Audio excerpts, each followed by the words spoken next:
qui a été voté massivement. Aujourd'hui, aux États-Unis d'Amérique, qu'est-ce qu'il est en train de faire? On ne comprend pas. Mais il y a les il a laissé... Il y a aussi les lockdowns. Vous voyez, un leader politique ne peut pas plutôt laisser son pays pour aller plutôt se réfugier ailleurs pendant plusieurs temps. Il a laissé les combats vers qui? Parce que le cardinal Ambongo a mis la page au clair. Il a bien dit, il a dit que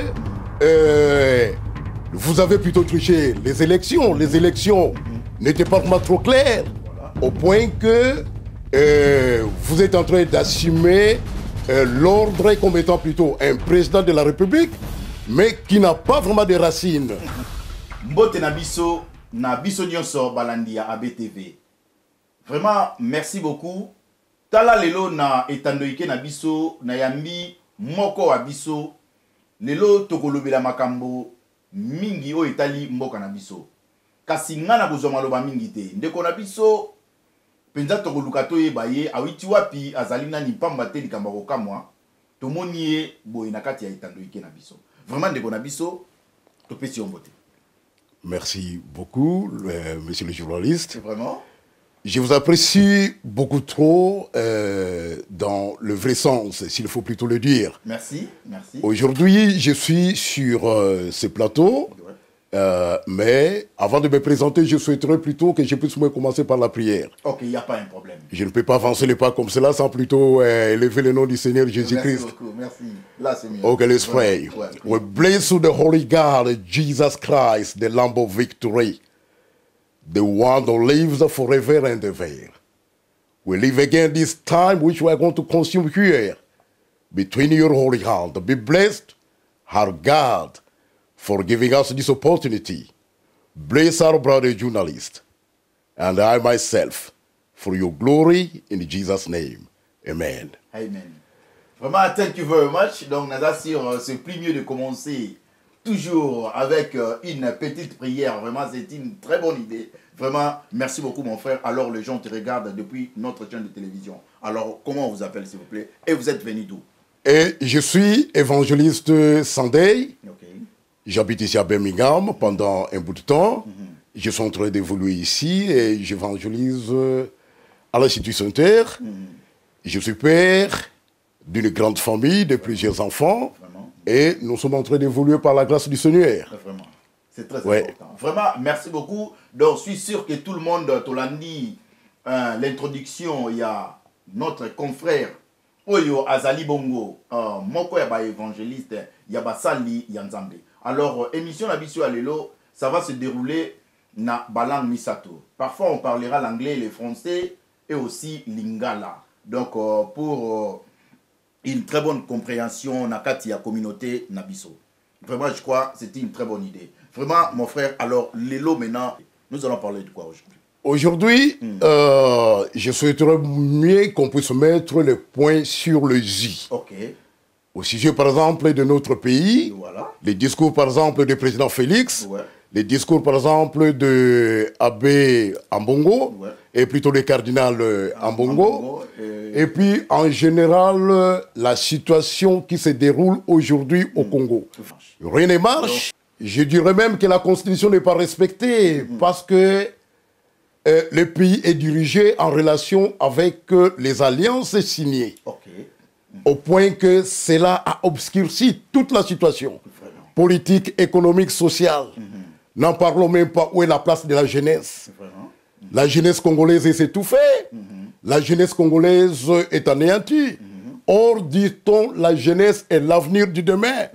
C'est pourquoi vous êtes en train de voir dans ce pays, par exemple, là où nous sommes, United Kingdom, everyone, every single key point is relating based on their constitution. Okay. La constitution doit être respectée. Tu ne peux pas être au-dessus de la loi. C'est pratiquement impossible. C'est pratiquement impossible. Alors maintenant, parlons maintenant du discours du président Félix Tshisekedi. Alors, que pensez-vous de ces discours-là?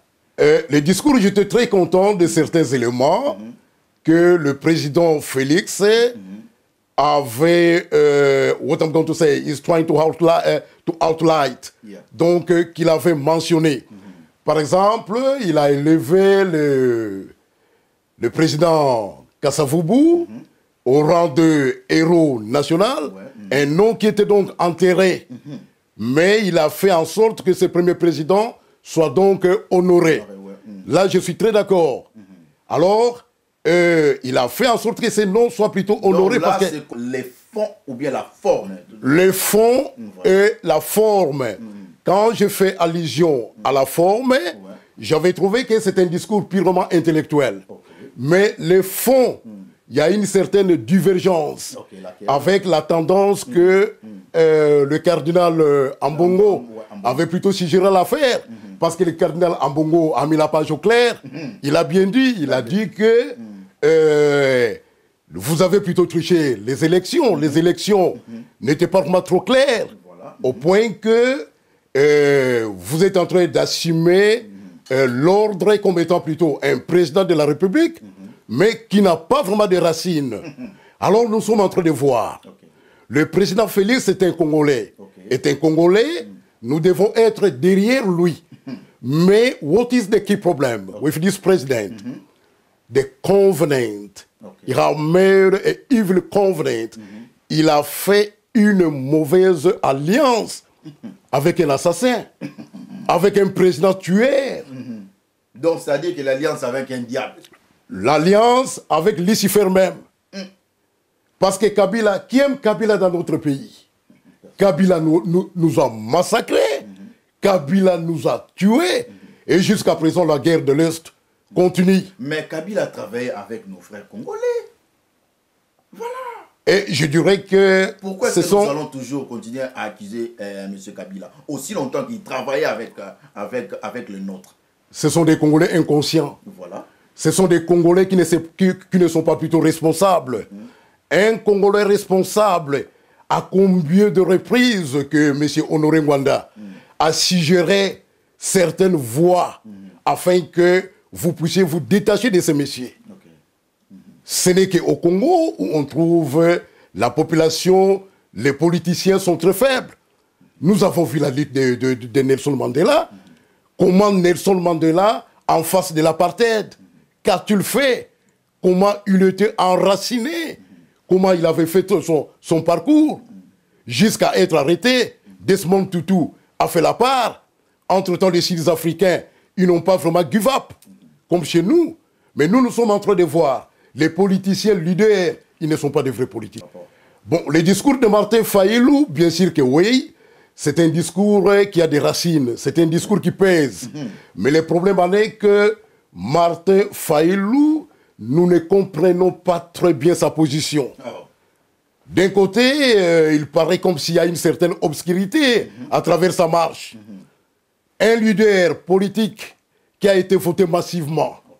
Aujourd'hui, aux États-Unis d'Amérique, qu'est-ce qu'il est en train de faire? On ne comprend pas. Mais il y a le Covid. Il a laissé... Il y a aussi le lockdown. Le lockdown, le Covid-19, le Covid-19 chez nous, je ne pense même pas qu'avec cette température-là de 36 degrés, 31 degrés, voir ça monte... Vous ne pouvez même pas voyager maintenant. Ouais. Non. Ça, c'est pas la raison clé. Vous voyez, un leader politique ne peut pas plutôt laisser son pays pour aller plutôt se réfugier ailleurs pendant plusieurs temps. Il a laissé les combats vers qui? Aujourd'hui, Kabila, c'est un nom qui a été déjà effacé. On ne peut plus encore se souvenir de Kabila. C'est comme Obama. Obama était parti. Quand Obama est parti, il y a Donald Trump qui est venu. Personne ne fait encore allusion à Obama. Mais chez nous, il y a toujours un président, un président qui est en train de faire allusion, et comme s'il était président en exercice. Il est en train d'étouffer M. Tshilombo. Malgré leurs alliances diaboliques, il est en train de l'étouffer. Par ailleurs, vous allez plutôt voir que Kabila est toujours actif. Mais que pensez-vous de cet accord qu'a été signé M. Kabila et le président Félix? C'est là où je suis totalement pas d'accord avec M. Félix. Il avait signé des accords, en d'autres termes, nous allons plutôt dire qu'il a vendu le pays. Il a vendu le pays parce que en décembre 2016, c'était fin de mandat de M. Kabila, d'une manière juridique, d'une manière constitutionnelle. Après, il a voulu faire un peu le truchement. Qu'est-ce qu'il avait fait? Il a fait le... Comment on appelle ça? Il a essayé un peu de prendre encore 2 ans en termes de glissement. Il a fait le glissement de 2 ans. Et après 2 ans, nous sommes arrivés en 2018. Fin 2018, Kabila était partant. Qui lui avait donné le béquille? C'est lui qui avait donné le béquille à Kabila qu'il puisse moins rester au pays. Parce que ces pays, l'Union européenne, l'ONU réclame la tête de Kabila. Mais qui est en train de servir le bouclier dans tout cela? C'est notre frère congolais, à cause des accords obscurs que M. Félix a signés. Alors maintenant, que pensez-vous du mandat de Félix? Est-ce que le Congo va prendre son élan, etc. sûr? On est en train de parler d'un état de droit.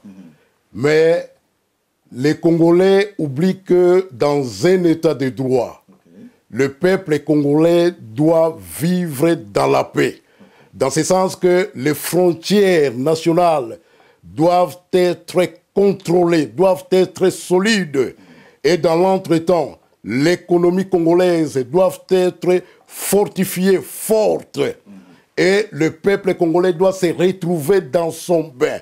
Dans ce sens que le pays le plus riche du monde a minéré. Aujourd'hui, on retrouve, il y a des Koulouna, il y a des enfants qui n'étudient pas, il n'y a pas d'eau, il n'y a pas d'électricité, il n'y a pas de route. Un pays qui a 60 ans jusqu'à présent, sans même autoroute, sans infrastructure. Alors, c'est déplorable. Dans tout ça, j'aimerais mieux que vous puissiez regarder votre caméra et dire un petit mot à Félix Tshisekedi.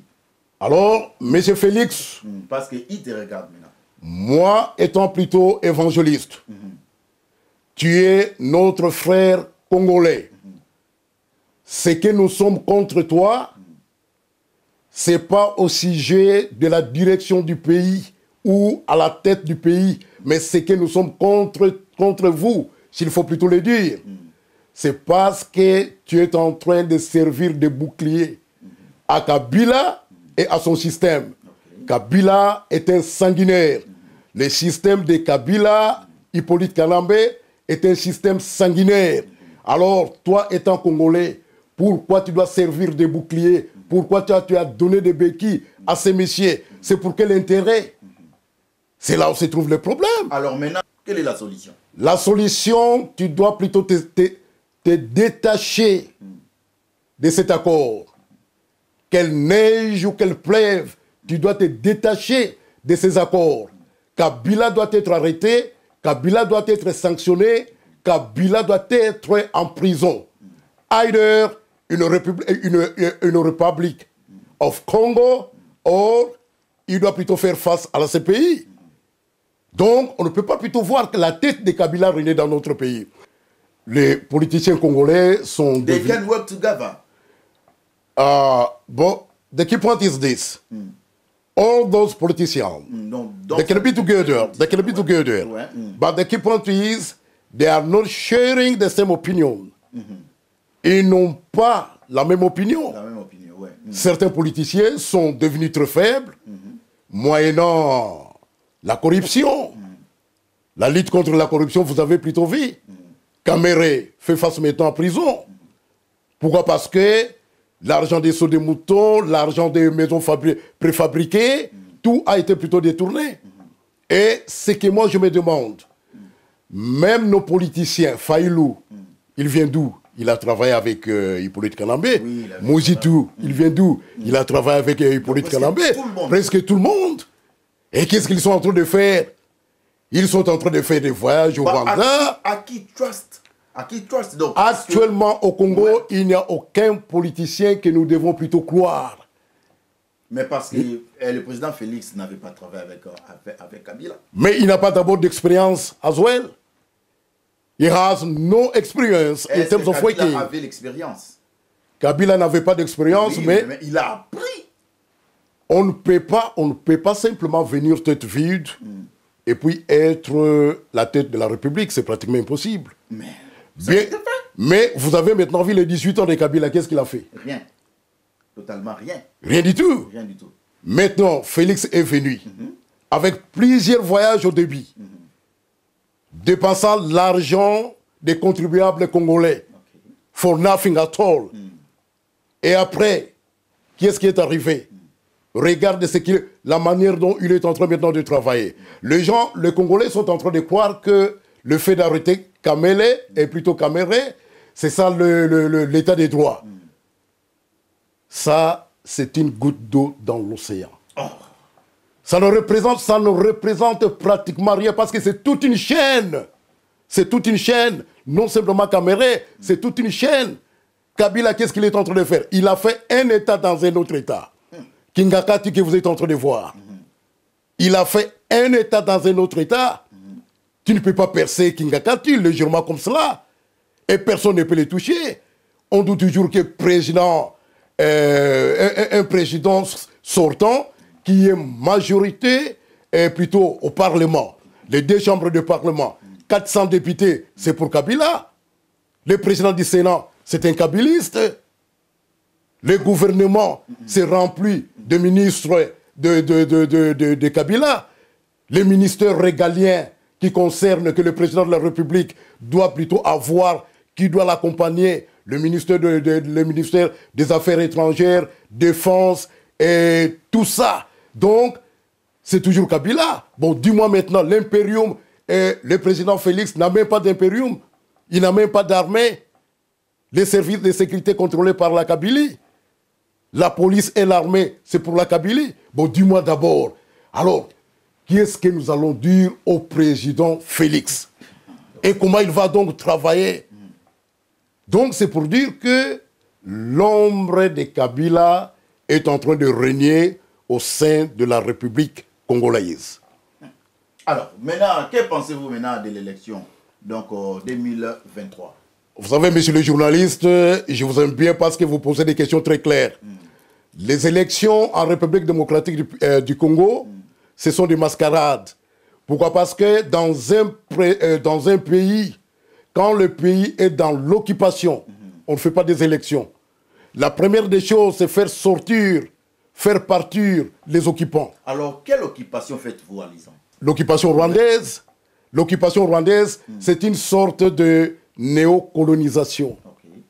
Donc, c'est comme si nous sommes colonisés actuellement par les Rwandais. Est-ce que l'occupation, c'est vraiment visible? Bien sûr que oui. Nous avons des Rouberois, nous avons des Bisengimani. L'avion est rwandais. Non, non, non, non, non, non, non. Ce ne sont pas des Congolais. Qui leur a donné la nationalité? Pendant les temps. Mais quand même, ils ont des passeports congolais.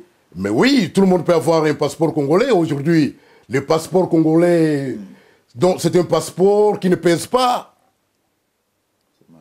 C'est un passeport qui ne pèse pas, tout le monde peut en avoir.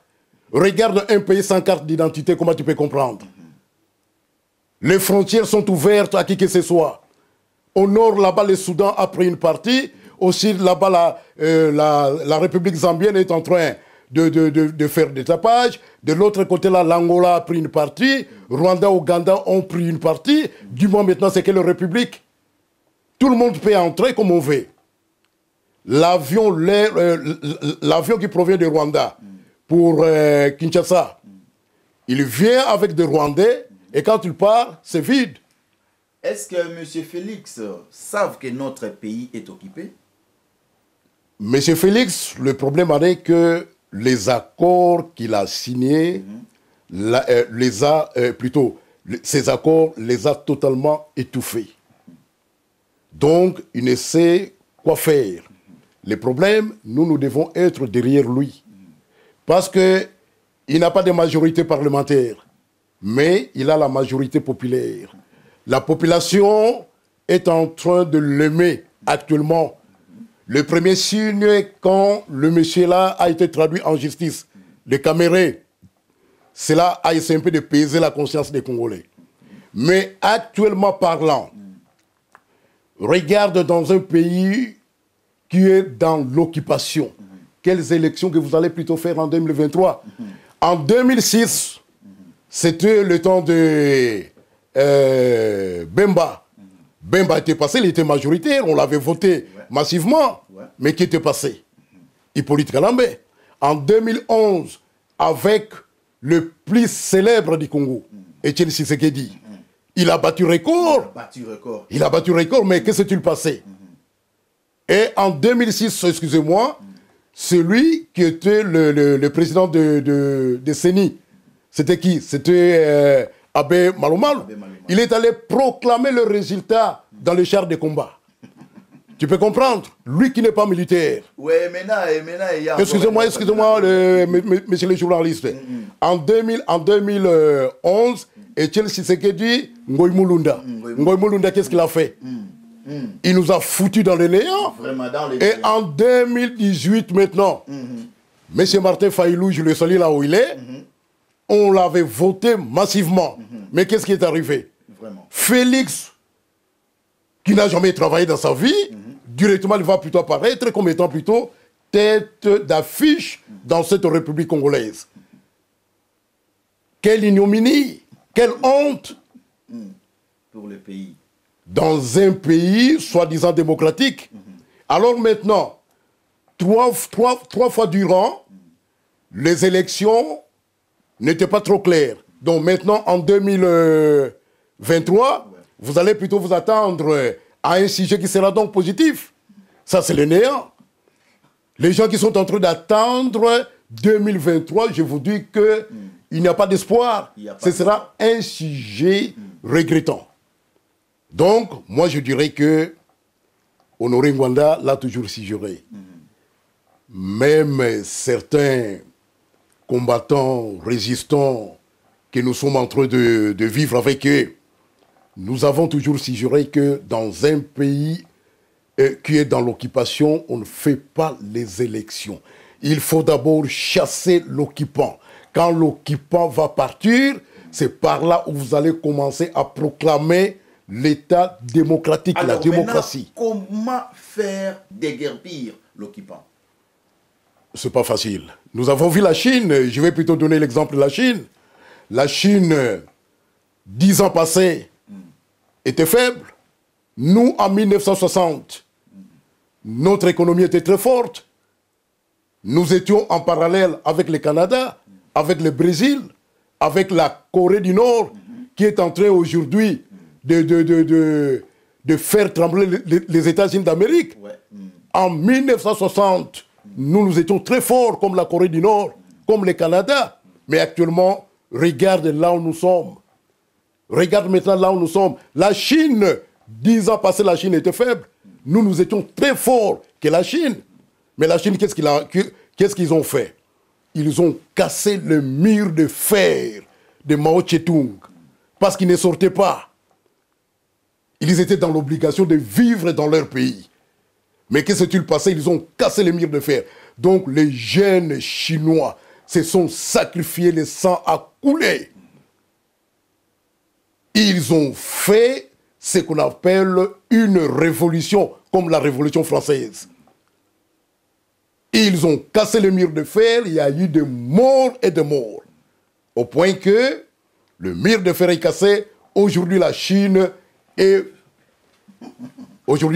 deuxième puissance mondiale sur le plan économique. Congolese people first of all as an evangelist. The first key point, we need to pray regularly. Israël, ils sont en train de faire des guerres à cause de 2 mètres. 2 mètres seulement. Donc, 2 mètres avec Palestine, 2 mètres. C'est pas 2 kilomètres. C'est pas 2 kilomètres. 2 mètres. Et l'armée israélienne aujourd'hui est devenue encore très forte. Les Israéliens, ils viennent avec des armes sur le mur de lamentation. Ils viennent prier avec l'arme. Ils prient, et puis ils partent faire la guerre. Vous comprenez? Ouais. Et puis nous devons plutôt savoir que dans la Bible, quand Moïse est en train de prier, Josué est en train de faire la guerre contre les ennemis. Nous, d'abord, parce que tout ce que nous sommes en train de faire, quand le Seigneur n'est pas là, notre effort est vain. Bon, d'abord, pourquoi les Congolais les Congolais plus... Non, je ne refuse pas. Oui. Je ne vais pas plutôt juger les gens. Les Congolais prient beaucoup. Ouais. D'accord. Donc, ce qui nous manque maintenant, c'est l'action. Nous devons agir. Nous devons agir. Où sont les actions positives? Non, nous devons associer. Nous devons... On a prié, on ne trouve pas la solution. Mais est-ce que quand nous sommes en train de prier, nous sommes en train de faire les actions? Non. La prière, nous sommes en train de demander la direction du Seigneur. Vous savez, je vous dirais, messieurs les journalistes, vous êtes un journaliste qualifié, que j'aime beaucoup ici à Birmingham. Sans la prière, le Congo devrait déjà être divisé. Merci, c'est ça. Parce que Lumumba disait, l'éclatement du Congo, c'est demain. Il les savait déjà, ils étaient comme des prophètes. Ouais. Et Lumumba avait dit que si tu ne luttes pas maintenant, tu n'auras rien, et moins encore demain.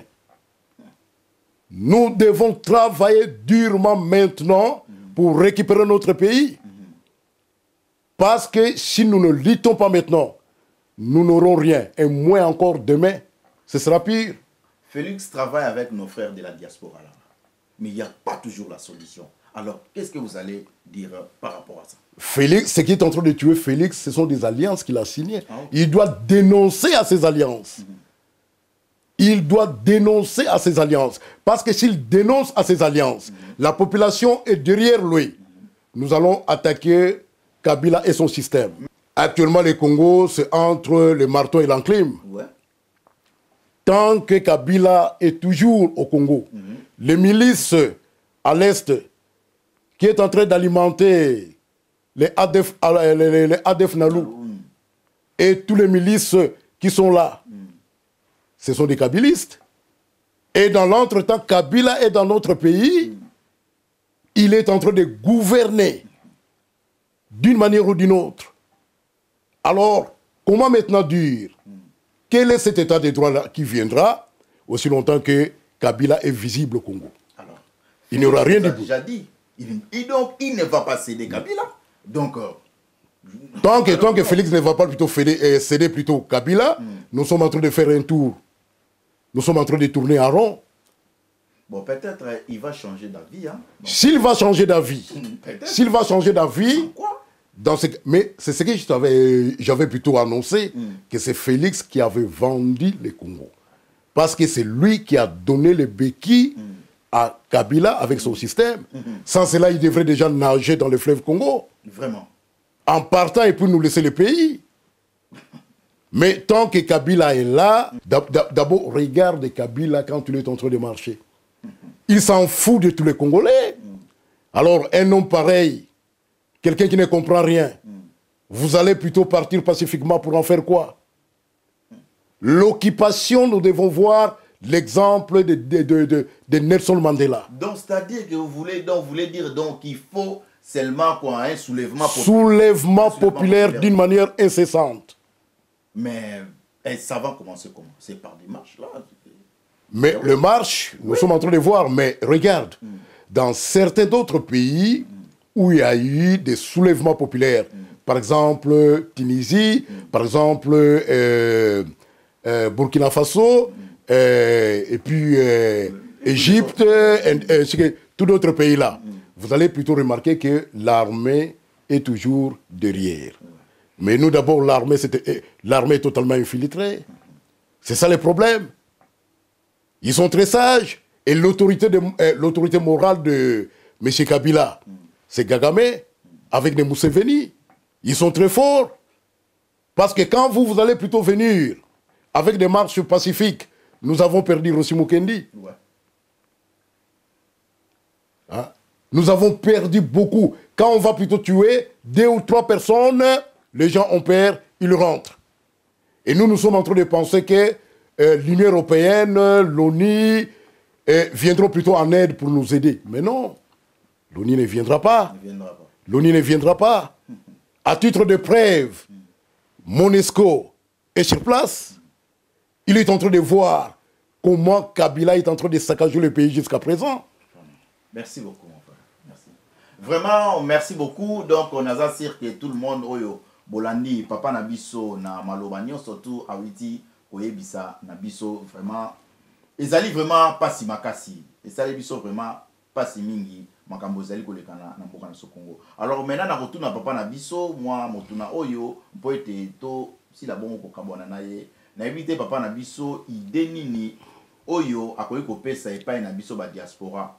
Donc, on n'y n'est sengel na biso to sala, pour être to meka ko soutenir monsieur Nabi Meneni et monsieur Tshisekedi boyete na kolongwa na boyumbu o to nango je sais pas ce qui azali na moi idée à kobakisa na likolo wana. Donc simplement monsieur le journaliste, le président Félix doit être humble. Vous savez, quand tu commets un péché en secret,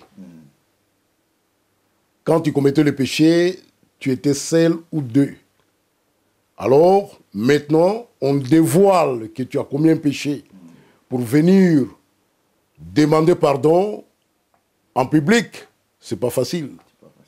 Parce que bientôt, tu seras couvert de honte. Alors, il faut être humble, envie de pouvoir marcher à pas géant, faire face à une réalité positive, disons que le Seigneur n'honore pas celui qui demeure dans le péché. Alors, je vais dire la vérité. Monsieur Félix doit être humble pour pouvoir se détacher de la Kabylie et dire au peuple congolais ce qu'il a fait et demander pardon. Moi, mon frère, je te remercie beaucoup. C'est moi qui vous remercie, monsieur le journaliste, vraiment, parce que tu es toujours très gentil envers nous autres. Ouais. Et merci d'être encore sur ce plateau. En tout cas, merci beaucoup. Merci. Okay.